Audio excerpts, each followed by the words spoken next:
So let us see how to convert a UDL, that is a uniformly distributed load, into a point load.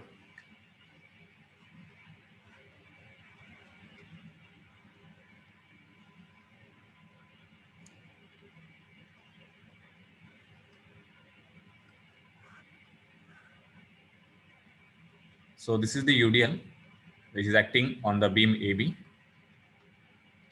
And suppose the intensity of this UDL, it is W Newton per meter.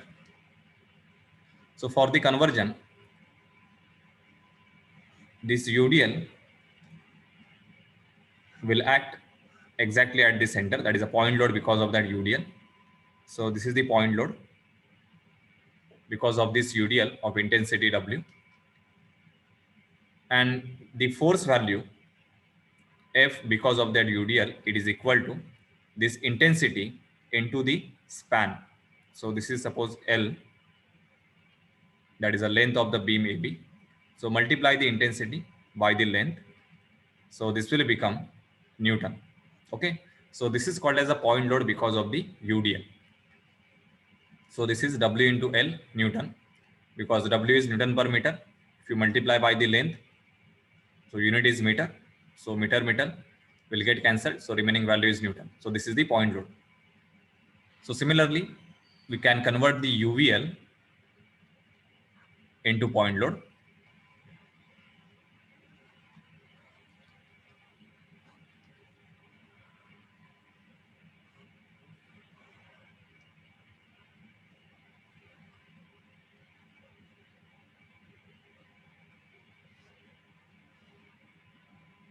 So suppose this is UVL acting on the beam AB.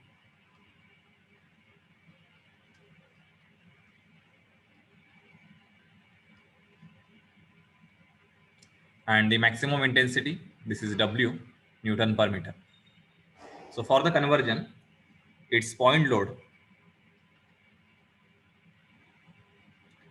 this is equal to, we will use the formula for area of the triangle.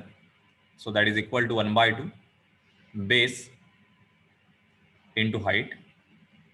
So here base is nothing but the length for the beam AB, which is called as a span.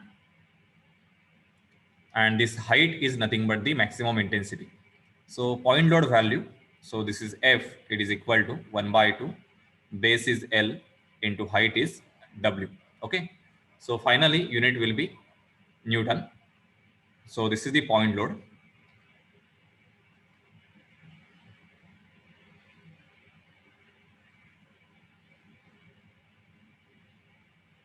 So this is original beam AB. Then this point load, it will act at L by 3 distance with respect to the 90 degree. Okay. So from this point, that is a point B, we need to show that point load vector. So this is the point load F, that is equal to 1 by 2 W into L, and the distance with respect to point B, it is equal to L by 3. Okay. And this is equal to 2L by 3. So this point load is concentrated at the center of gravity for this triangle. Okay. So the center of gravity will lie somewhere here. So this is the G point for this triangle. So this is the line of action for that point load. And this G point, it is located at L by 3 distance with respect to the 90 degree of this triangle. Okay. And with respect to the remaining angle, that is a point A, the distance will be 2L by 3. So this is the conversion and the representation of the point load in case of the UVL, and this is for the UDL. So if you have two loading simultaneously, that is UDL and UVL, then how to convert that into a point load? So suppose we have the combination UDL plus UVL on the same beam AB.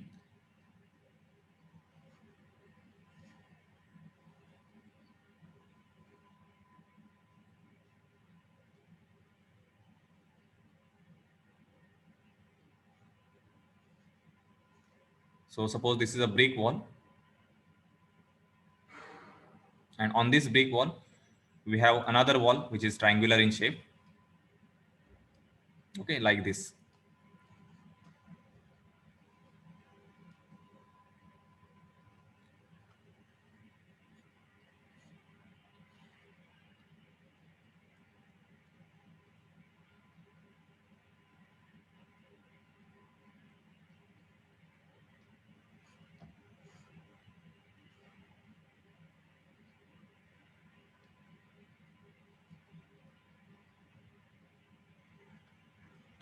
Okay, and these two walls,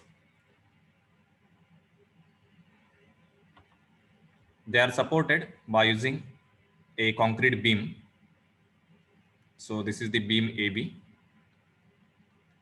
and this beam is supported by using two vertical columns.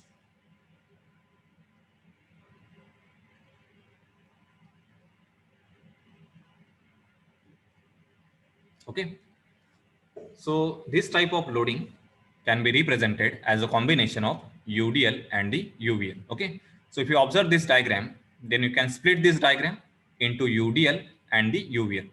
So we will take some points. So this is point 1 and this is 1. So up to 1 1 line, it is the UDL. Okay, and from 1 1 up to the point 2, it is the UVL. Okay,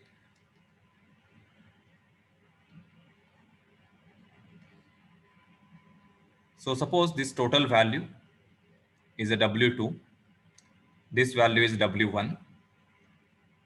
So we can say W1, it is the intensity of the UDL. Okay, and W2 minus W1, it is the maximum intensity of the UVL. So we can represent this in UVL and UDL like this.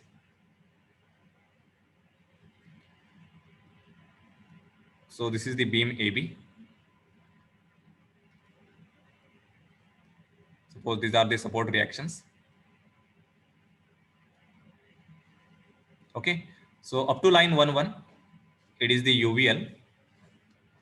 So this is the uniformly distributed load.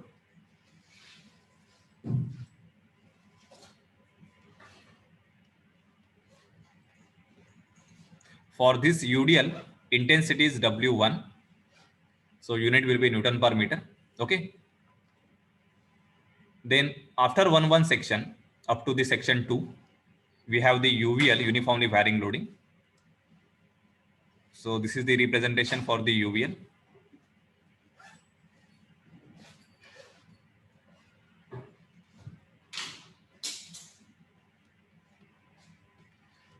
And this total intensity, it is represented as W2. Okay. So for this UVL, intensity is equal to W2 minus W1. Okay. So in the calculation, when we will draw the free body diagram, we need to show two separate point loads, one because of UDL and second because of the uniformly varying load. So this is beam AB. First convert this UDL into point load. So we know the point of application. It is exactly at the center. So suppose this span is L. So this point load because of UDL. So this is equal to F1, that is equal to W1 into L. It will add L by 2 distance. And the second load because of this UVL. So it will act at this point. Its value will be F2, that is equal to 1 by 2. Base is L and its height, it is W2 minus W1.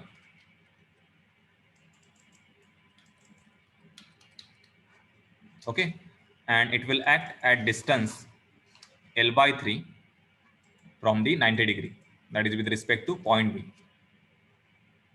And from point A, distance will be 2L by 3.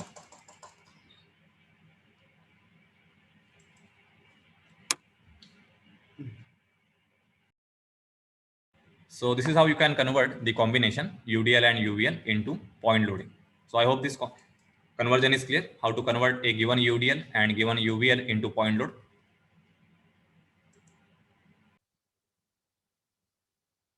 Okay, so this is the given problem. So here a beam AB is loaded as shown in figure. So it carries one point load, which is 20 Newton at 30-degree angle at point C. Then it has one couple, which is 20 Newton meter at point A.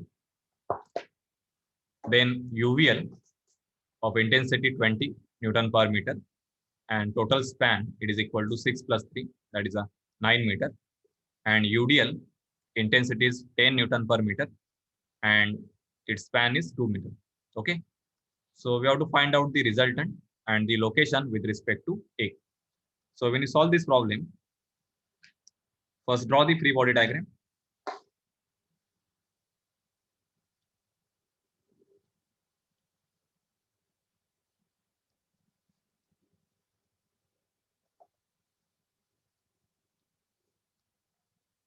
So for the free body diagram, draw this beam AB as it is.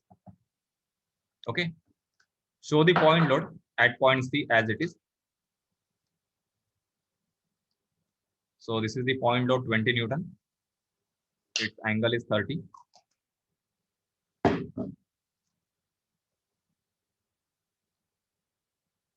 Then the couple, which is 20 Newton meter.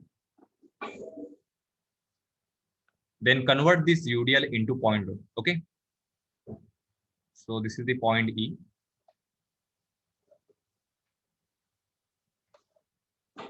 For 2 meter span, we have the UDL intensity is 10 Newton per meter. So its point load will be, so take this value as F1. So this is 10 into 2, that is equal to 20 Newton. So this is point load because of UDL. This is F1, it is equal to 20 Newton. It will act exactly at the center of the span EB. So this is 1 meter distance. So this is 1 meter and this will be 1 meter. Then convert this triangular loading, that is a UVL. Okay. So for this UVL, consider this right side. So for the right side, intensity is 20 and span is 6.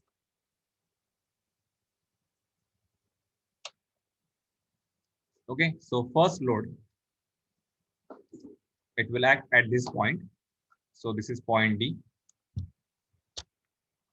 So take this value as a F2, that is equal to 1 by 2. Base, that is 6, into height is 20. Okay. So this is equal to 60 Newton.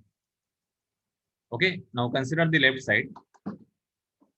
For the left side, span is 3 meter. So this is point load for the left side. So take this as a F3, that is equal to 1 by 2. Base is 3 meter into height is same, that is a 20. Okay. So this is equal to 30 Newton. Now this point load, that is F2, it will act at distance L by 3 from 90 degree. So L is 6. So L by 3 will be 2 meter. And the second load F3, it will act at distance L by 3. So this is 3 by 3, that is 1 meter. Okay. So this is conversion of this UDL and UVL into point load. Okay. So this is complete free body diagram. So after this free body diagram, the question is we have to find out the resultant. So for the resultant,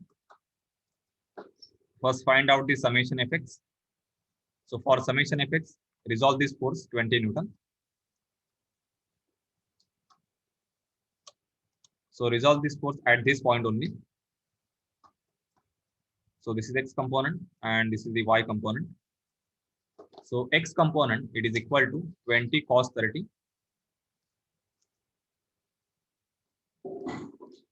So there is no other force in the X direction. So summation Fx is nothing but the 20 cos 30.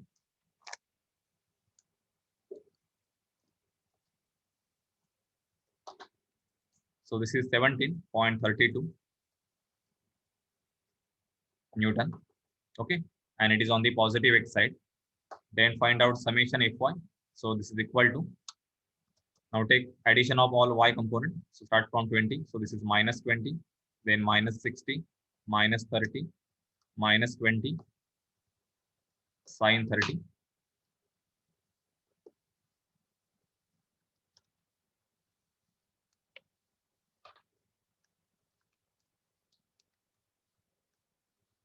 So this is equal to minus 102. That is 102 Newton in the negative y direction. Okay. So resultant R is equal to square root summation fx square plus summation fy square.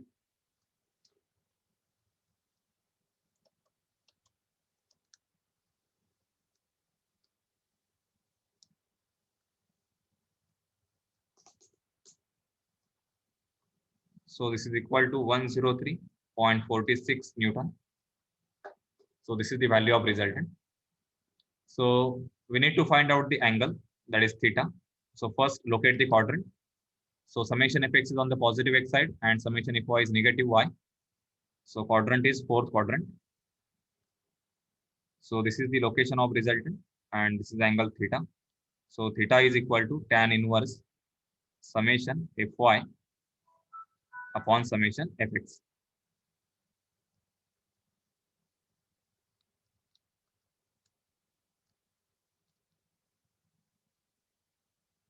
So it is 80.36 degree with respect to positive x-axis. Okay. So next we have to find out the location. So this location we can find out by using Varignan's theorem. Okay.